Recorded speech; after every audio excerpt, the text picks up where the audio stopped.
Ms Mochan. I now call Stuart McMillan to be followed by Sanjit Gohani. Mr McMillan. Thank you very much, Presiding Officer. First of all, as co-convener of the cross-party group on drug and alcohol misuse, and also the Vice-Chair of Moving On Inverclyde, a local recovery charity, I want to thank Carol Mochan for securing this debate. And Carol Mochan also spoke in the debate I had on the 14th of June regarding liver cancer. The same issues relevant in that debate and also today. In recent years, there has been a greater focus given to tackling drug-related harm, which is welcome. However, many within the recovery sector have expressed concerns about the impact this has actually had on efforts to reduce alcohol-related harm.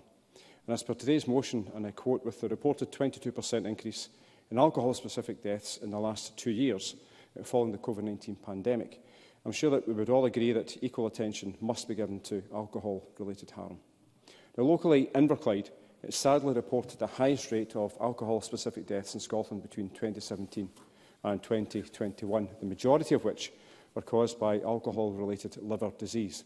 In addition, more than 1 in 4 people who live in Greenock and Inverclyde drink above the Chief Medical Officer's low-risk guidelines, placing them at the higher risk of developing alcohol-related liver disease.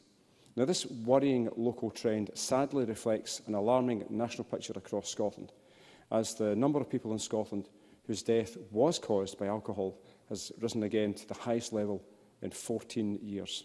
Now, the motion before us today suggests that changes in drinking habits, particularly during the COVID-19 pandemic, have played a part in the recent spike in alcohol-related deaths. Now, through my involvement with Moving On Inverclyde, I genuinely can attest to this.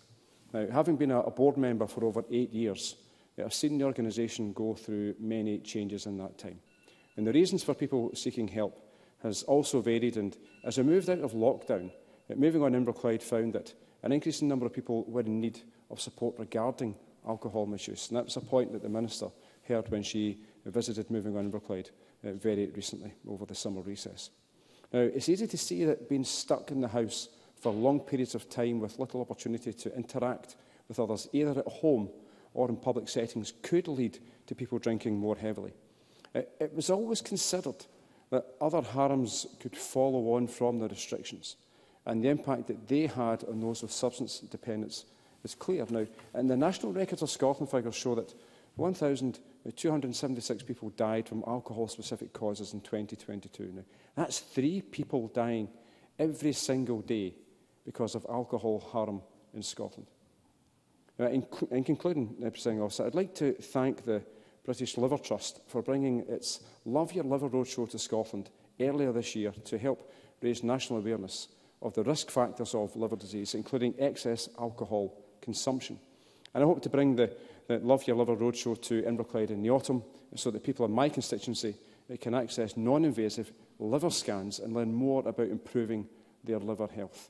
Now, FibroScan technology is quick and easy, it's painless, and could lead to my constituents learning whether they might have liver damage and being given a letter to take to the GP for further investigation. Now, this could actually help reduce the risk factors and ultimately save their lives. Now, I do want to once again thank Carol Mochan for securing this debate, because I agree in terms of this is a hugely important issue facing the country, and there is no quick fix. If there was, clearly that would have happened by now.